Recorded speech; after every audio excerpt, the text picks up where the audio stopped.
মোর easy. আমরা কি করি? আমরা সোডিয়াম, পটাশিয়াম, ক্যালসিয়াম, ম্যাগনেসিয়াম এই চারটা নিয়েই বেশি কথা বলি। এগুলো আমরা কোথায় মেজার করি? এক্সট্রাসেলুলার ফ্লুইডে, not in the intercellular fluid. সুতরাং এক্সট্রাসেলুলার ফ্লুইডে এগুলো আমরা মেজার করি, অথচ দেখা যায় যে পটাশিয়ামটা ইন্টারসেলুলারে বেশি থাকে, এক্সট্রাসেলুলারে কম থাকে।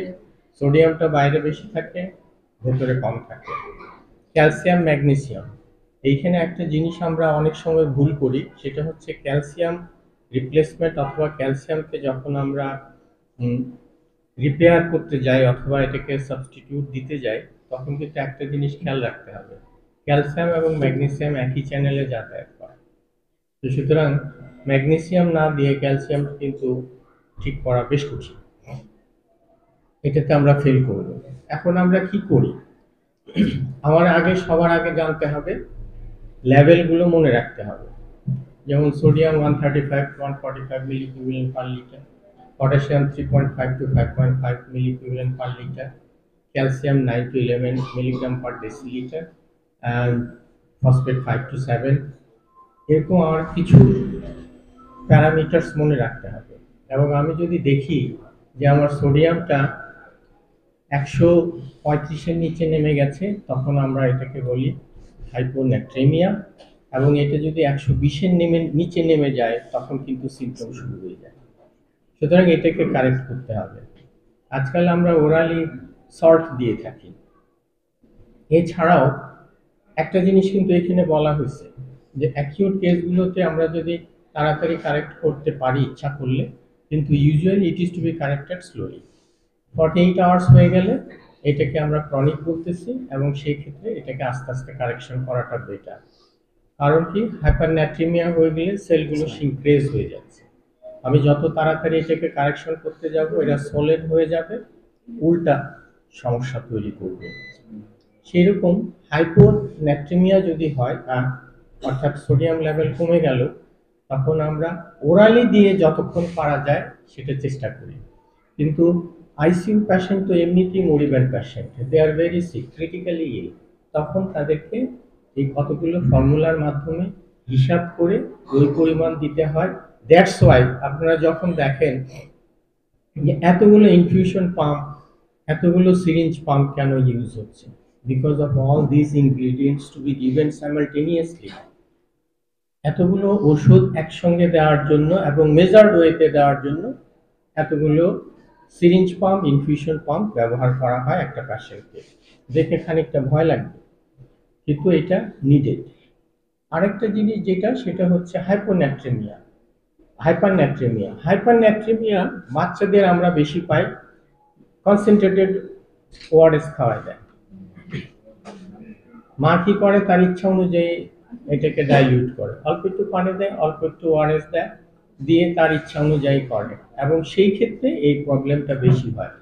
সে আসছে কনভালশন নিয়ে, মাথাটা খারাপ হয়ে যাবে ডিহাইড্রেশনের, নাকি এটা অন্য কোনো কিছুর জন্য কনভালশন হচ্ছে। সুতরাং electrolyte measurement is quite important. এটা একদম বেড সাইড থাকা উচিত। কিন্তু আমরা এখন আমাদের এখানে যেহেতু অনেকগুলো অ্যানালাইজার আছে, আমরা এটাকে ব্যবহার করতে পারি randomly. Potassium is quite important. Potassium level আমরা বলছি যে 3.5 to 5.5, 3.5-এর নিচে নেমে গেলে এইটা হাইপোক্যালেমিয়া। এবং তখন যদি আমরা ইসিজি করি, তাহলে কি রকম হয়, যে এইটা আল সালভেদর ডালির যে মস্টেক্স আছে, তার মোসের মতো এরকম হবে। তো বইতে লেখা আছে, দেখবে যে মস্টেক্স অফ আল সালভেদর ডালি, অর্থাৎ এরকম হয়ে যাবে। আর যদি এইটা হাইপার হয়ে যায়, অর্থাৎ 5.5-এর বেশি হয়ে যায়, দেন টেন্টিং অফ দ্য টি ওয়েভ হবে, টি ওয়েভটা টেন্টিং হয়ে যাবে। আমরা যদি মেজার করতে না পারি, আমরা ইসিজি দিয়ে ওইটাকে কিছুটা করতে পারি, অ্যাসেস করতে পারি। কিন্তু পটাশিয়াম ম্যানেজমেন্ট ওরালি যতটা সহজ, আইভিতে অতটা সহজ না, এবং এগুলো প্রত্যেকটা মনিটর করা এসেনশিয়াল। ঠিক সেই রকম ক্যালসিয়াম, ম্যাগনেসিয়াম, আমরা ম্যাগনেসিয়াম নিয়ে অত চিন্তা করি না, কিন্তু magnesium is quite important as well. অনেক সময় ম্যাগনেসিয়ামের জন্য সমস্যা হয়ে যায়। আমরা যারা ইন জেনারেল চিন্তা ভাবনা করি যে ডিকে একটা সমস্যা, এই ডায়াবেটিক কিটোঅ্যাসিডোসিসে সব কিছু হচপচ হয়ে যায়, তখন হতে পারে ডায়রিয়াতে, হতে পারে ভমিটিংয়ে, হতে পারে যে কোনো কারণে হতে পারে। আমরা ডায়রিয়াটিক ইউজ করতেছি, সেখানে এই সমস্যাগুলো হতে পারে। এনিওয়ে, আমাদের সঙ্গে লিপন আছে। লিপন আইসিইউতে এই প্রবলেমগুলো অহরহ ফেস করে, ও বলবে। এই ফাঁকে যার যা কোশ্চেন আছে একটু আমরা নিয়ে নিই। আগে Thank you, speaker. Thank you, Department of ICU. রাকিবের কাছে আমার একটা প্রশ্ন আছে, is this a scientific paper? No, sir. Or produce a lecture? Which thing? It's a lecture. কিন্তু সায়েন্টিফিক সেমিনারে তো লেকচার প্রেজেন্ট করা যাবে না। সায়েন্টিফিক সেমিনারে সায়েন্টিফিক কোনো পেপার প্রেজেন্ট করতে হবে। এক। দুই নম্বর হলো সায়েন্টিফিক পেপার যখন আমরা প্রেজেন্ট করব তখন অবশ্যই সেটার জার্নালের নাম দিতে হবে, ভলিউম দিতে হবে, পেজ দিতে হবে। কারণ একটা জার্নাল দেখে শুধু আমরা জার্নাল থেকে শিখি তা কিন্তু না। জার্নালটা কোন জার্নাল, কোথা থেকে পাবলিশ হয়েছে, এবং জার্নাল পুরোটা দেখেও কিন্তু আমরা বুঝতে পারি যে ওই জার্নালের ভ্যালুটা কি রকম, ওয়েটটা কি রকম, এটা আমরা বুঝতে পারি।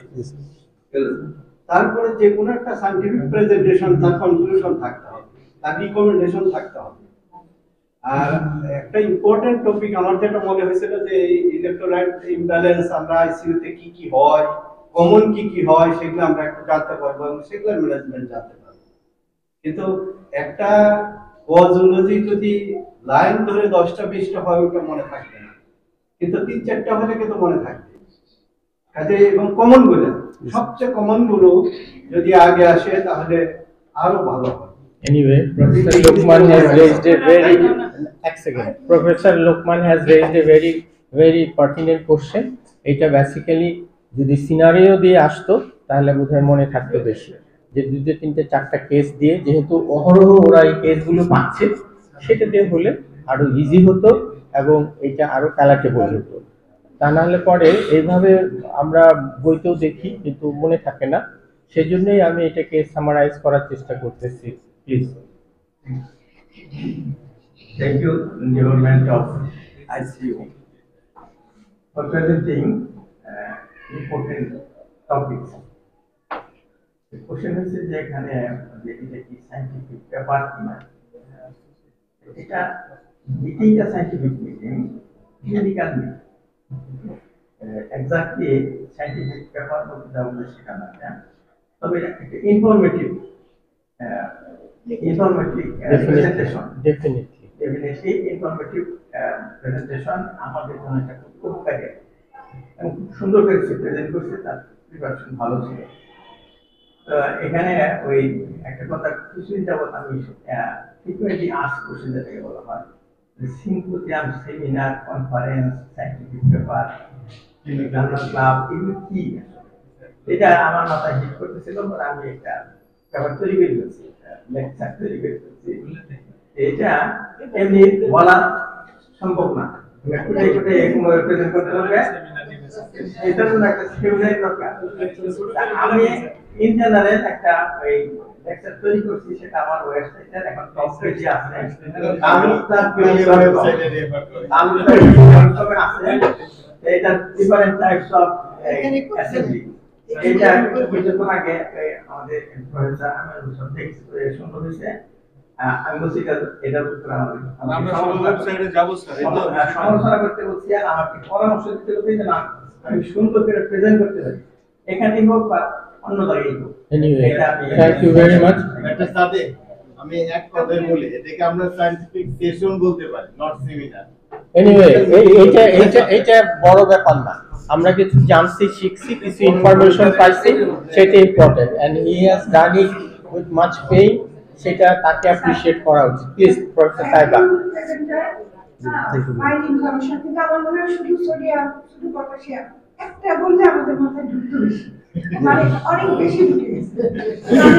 আসলে মেডিসিনের প্রফেসরের কাছে আমার কোশ্চেনটা সেটা হলো যে আমার এক নিকট আত্মীয় 65 ইয়ার হঠাৎ করে আনকনশাস হয়ে গেল, মানসিক মেডিকেলে নেওয়া হলো। তো একটা মেডিকেল অফিসার সে বললো হিস্ট্রি বলে অ্যান্টি হাইপারটেনসিভ ড্রাগ প্লাস আপনারা খুব দিয়ে থাকেন যে এনজিলক প্লাস অ্যামলোপেন প্লাস, এই প্লাসগুলি দেওয়া হয়। ওই মেডিকেল অফিসার খুব সহজে ডায়াগনোসিস করলো যে আপনার আপনার হাইপোনেট্রিক। তাম্বুলের মধ্যে তারপর ইলেকট্রোলাইট করতে দিল। তো করার পরে শুধু 500 ml নর্মাল স্যালাইন পাওয়াতে সে ভাঙবে। তো আমার প্রশ্ন হলো এই প্লাস ওষুধগুলা রোগীরা যুগে যুগে খায়, তো মেডিকেল মেডিসিনের প্রফেসর সে মানে লিখে তো এইসব পেশেন্টের ফলো আপ কেমন করা উচিত এবং এরকম আনকনশাস হয়েই কেন তারা আসবে আমাদের কাছে? Thank you.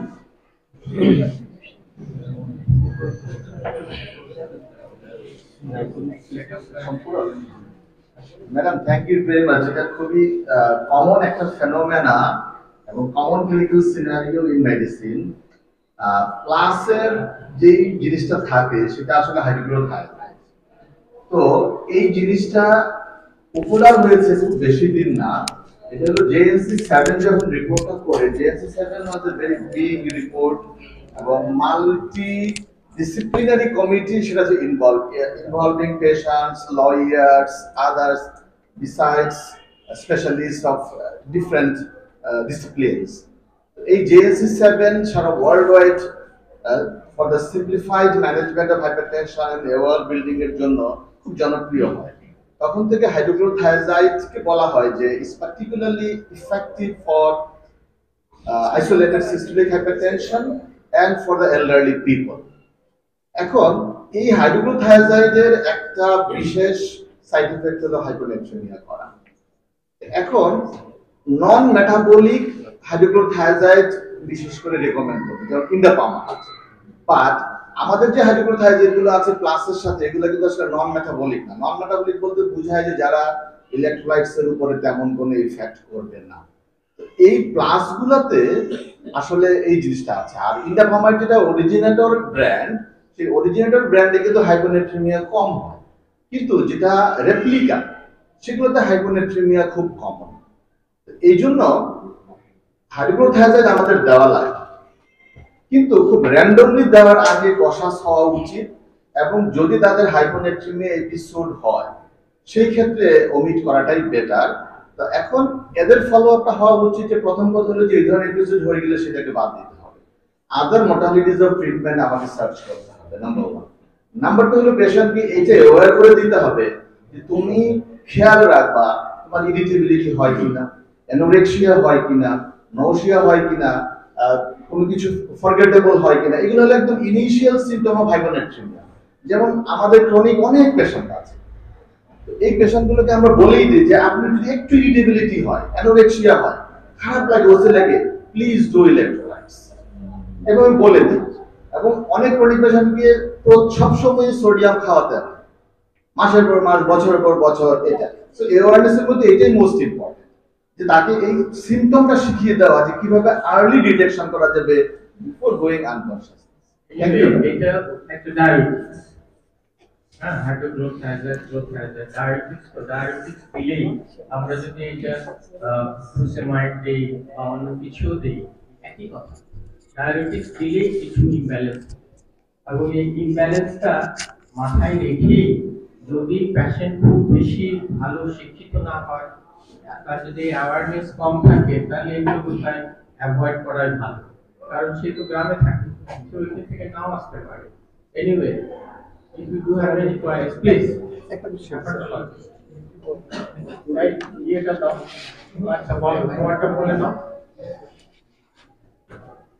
Sir, ICU management আর আমাদের ইন্টারভিউ ম্যানেজমেন্ট আমাদের কাছে মনে হয়েছে যে থিওরিটিক্যালি যা দেখেছি আমরা কাছাকাছি ম্যানেজমেন্টটা করি। আমরা যেটা ফেস করি স্যার সেটা হচ্ছে এই ট্রিটমেন্টের পাশাপাশি আমাদের কাছে মনে হয় যে পেশেন্টের অ্যাটেন্ডেন্টকে ম্যানেজ করাটা আমাদের কাছে একটা বড় চ্যালেঞ্জ হয়ে যায়। পেশেন্টের অ্যাটেন্ডেন্টকে আমরা যেটা পাই প্রতিদিনই আমরা আবিষ্কার হয়েছে তারা যে রেগুলেটর আছে সেটা তাদের মতো করে তারা ইউজ করার, মানে দেখা যায় যে আমরা যে ওয়েল ক্যালকুলেটেড যে একটা ডোজে দেওয়া হয় সেটাকে তারা মডিফাই করার জন্য মনে হয় যে সেটা তাদের একটা কাজ হয়ে যায়। এটা আমরা ফেস করি। আরেকটা যেটা স্যার আমরা ফেস করি ওয়ার্ডে, সেটা হচ্ছে আমাদের মনে হয় আমাদের যারা সিস্টার আছেন তারা ওয়েল ট্রেইন না, আসলে কোন ফ্লুইডটা কতটা ডেঞ্জারাস হতে পারে পেশেন্টের জন্য যদি একটু ক্যালকুলেশন এদিক সেদিক হয়, সেটাও আমার মনে হয় একটু স্যার আমাদের দিক থেকে একটু মনিটর করা দরকার। আমাদের এক্সপেরিয়েন্স এরকম আছে যে স্যার আমার মনে আছে যে আমি যখন নাইটে একটা সময় দেখা গেছে যে 3% সোডিয়াম ক্লোরাইড যখন সেই আইসিডিডিআরবি থেকে আনা হতো স্পেশাল অর্ডারে, তখন আমাদের অর্ডার দেওয়ার পরে হয়তো আমরা অন্য পেশেন্ট নিয়ে বিজি হয়ে গেলাম, ঘরে এসে দেখলাম যে total 500 ml 3% normal saline within 4 hours 3 hours দেওয়া শেষ।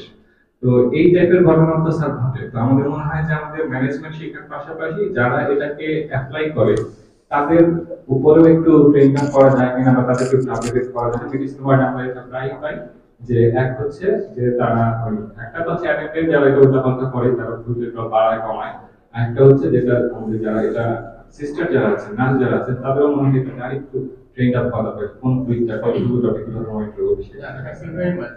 আসলে মনিটরিং বা শেখার তো শেষ নাই। হাইপারটনিক একটা ফ্লুইড আমি যে অনেকক্ষণ ধরে দিতে পারি না, এটা যে একটা নির্দিষ্টই আছে। এগুলো যদি আমরা যখন দেই, আমি যেটা আইসিডি এর ভিতরে দেখছি অথবা অন্যান্য ভালো হসপিটালগুলোতে তারা সেটাকে একদম লাল মার্ক করে বক্স করে দেয় যে যেহেতু এটা 3% সোডিয়াম ক্লোরাইড হাইপারটনিক যাচ্ছে, it can produce a disaster. সুতরাং আমাদের এটাকে ওইভাবে ম্যানেজ করতে হবে। আমি তোমাদেরকে বলবো যে তোমরা যখন এই জাতীয় ওষুধ লেখো, মেক এ বক্স আন্ডারলাইন করে দাও, একটা বক্সের মতো করে দাও লাল কালি দিয়ে যে কষন কষন উইথ প্রিকশন। স্যার আর আমাদের কি ওয়ার্ডে কি স্যার একটা বা দুটো ইনফিউশন পাম্প দেওয়া যায় কিনা স্যার? এটা অনায়াসে দেওয়া যায়, অনায়াসে দেওয়া যায়।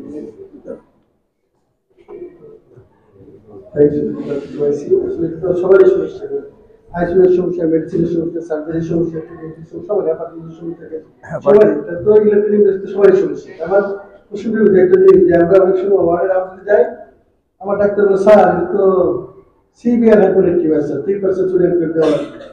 আমার রুগী কথা বলতেছে, কেমন আছেন স্যার, ভালো আছেন? রিপোর্ট আসছে কি সোডিয়াম লেভেল অনেক কম, ডাক্তাররা কি করতেছে ঠিক আছে 3% সোডিয়াম করতেছে। আমার আজকে আমার একটু বলার উদ্দেশ্য এটা, শুধু আমরা রিপোর্ট দেখে কিন্তু আমরা চিকিৎসা আমরা দিব না, আমরা কিন্তু চিন্তা করি যে রিপোর্টে কথা বলতেছি তার সোডিয়াম লেভেল অনেক কম, তার 3% সোডিয়াম দেওয়ার কোনো দরকার আছে আর কোনো দরকার নেই। আর তোমার কাছে অনেক সুন্দর করে বুঝতে পারবে যেটা কোশ্চেন পারবে না দেখি মানে আইডিয়া আছে।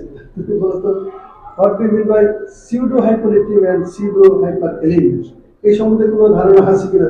যদি থাকে বলা বলতে। সিউডো হাইপোরেক্টিভ এন্ড সিউডো হাইপারকেলেমিয়া হয় না? এটা ব্যাটারি ঠিক আছে। I would like to Dr. Libulati Bhumi sir. আচ্ছা, মনে রাখতে কিনা আমি বলে দিই। সিউডো হাইপারকেলেমিয়া কি, আমরা যখন এই যে ব্লাডটা নিয়ে যাই ইলেকট্রিক করার জন্য ব্লাড নিয়ে যাই স্যার করতে নেই, আর যারা শরীরে নারায় স্যার যাই সিকুলার তখন কি হবে তার সেই থেকে পটাশিয়াম বেড়ে যাবে। আমি যদি রিপোর্ট করাই রিপোর্ট হবে কি অনেক বেশি পটাশিয়াম যায়, দিস ইজ সিউডো হাইপারকেলেমিয়া। আর সিউডো হাইপারকেলেমিয়া যে কাজ যদি ম্যাক্রোমোলিকুল যেমন অনেক সময় হাইপার কোলেস্টেরলেমিয়া থাকে, এই সমস্ত পেশেন্টের যদি সোডিয়াম লেভেল করে তাদের কিন্তু রিপোর্ট সোডিয়াম লেভেলটা আমরা কম পাবো, কিন্তু সিউডো হাইপোরেক্টিভ আমার পেশেন্ট কথা বলে কিন্তু আমার হাইপোনাট্রেমিয়া আছে, সেই ক্ষেত্রে কি আমার রিপিটেশন করতে হবে বারে বারে? আমি তো যে কথা বলতেছি কনসাস, তো আমি তার কখনো দিব না। এইখানে একটু কথা হচ্ছে যে আমরা বলছি বা আমরা বইতে দেখি যে 135 এর নিচে হলে এইটা হাইপোনাট্রেমিয়া, কিন্তু 120 পর্যন্ত সে টলারেট করতে পারে এবং অ্যাসিম্পটোমেটিক থাকতে পারে। সুতরাং ওইটা আসলেই প্যারামিটারটা লাফায় পড়বো তা না, it is to be corrected very slowly. তারা একটু লবণ দিয়ে জলপাই খাওয়ায়। স্যার এটা নিয়ে একটু আমি অ্যাড করি। স্যার বলছেন যে ওই তার সে দিব্যি কথা বলতেছে ভালো আছে কিন্তু তার হাইপোনেট্রিমিয়া হচ্ছে। এটা হচ্ছে কি আমি একটা জিনিস হয় যেটা পরীক্ষা তো করতে দেয় ল্যাবরেটরিতে স্যাম্পল দিল সকাল 6টায়, রিপোর্ট পেল বিকাল 4টায়, এরকম যদি হয় তো ওটা ছিল সকালের ঘটনা, 4টার সময় রেজাল্ট দিয়ে সকালেরটা কিন্তু ট্রিটমেন্ট করা যাবে না, এটাকে খেয়াল রাখতে হবে। বিষয়টা এটা না স্যার, হ্যাঁ। বিষয়টা হলো এই যে হাইপোনেট্রিমিয়া ঘটনাটা ঘটছে, এর আগে স্যারের আরেকটা কথা সম্পূর্ণ অ্যাড করে দিই। সিডো হাইপারকেলেমিয়ার যে বইয়ে যে শব্দটা বেশি আসে সেটা হলো স্পোরিয়াস হাইপারকেলেমিয়া। তো স্পোরিয়াস কিন্তু অনেক সময় শর্ট নোট আসে পরীক্ষায়, যারা সেকেন্ড পার্ট দিবে বা শর্ট নোট আসে স্পোরিয়াস হাইপারকেলেমিয়া। তো আচ্ছা, যেটা হয় ঘটনাটা হচ্ছে যে হাইপোনেট্রিমিয়া টা দুই ভাবে হতে পারে। একটা হলো acute rapid fall down of sodium, আর হলো chronic fall down. Chronic fall ডাউনে যেটা হয়, যেটা অ্যাক্লিমেটাইজেশনের মধ্যে দেখা যায় যে 100 সোডিয়াম হলো একটা সিয়াদের পেশেন্ট কিন্তু দিব্যি কথা বলতেছে, তার কিন্তু ভিগোরাস সোডিয়াম কানেকশন প্রয়োজন নাই। কিন্তু আবার দেখা যায় যে অ্যাকিউট ডায়রিয়ায় সোডিয়াম 120 হলেও সে আনকনসিয়াস নিয়ে আসে। সো দুইটা কিন্তু ম্যানেজমেন্ট স্যার যেটা বলে পার্টিনেন্ট, ম্যানেজমেন্ট মডালিটি ডিফারেন্ট হবে। আর আগে কিন্তু ডেভিডসনে সোডিয়ামের যে লেভেলটা যেটা ছিল সেটা কিন্তু এখন রিভাইজ করা হয়েছে। আগে 120 এর নিচে হলে সিভিয়ার বলা হতো, এখন কিন্তু ফ্র্যাগমেন্টটা হলো এরকম 130 to 35 হলো মাইল্ড, 125 থেকে 29 পর্যন্ত হলো মডারেট, আর বিলো 25 কিন্তু সিভিয়ার। সো দ্যাট মানে এইটার মানে সিভিয়ারিটি অথবা তার এফেক্ট এত বেশি সোডিয়ামের, যার ফলে কিন্তু এই ঘটনাটা ঘটেছে।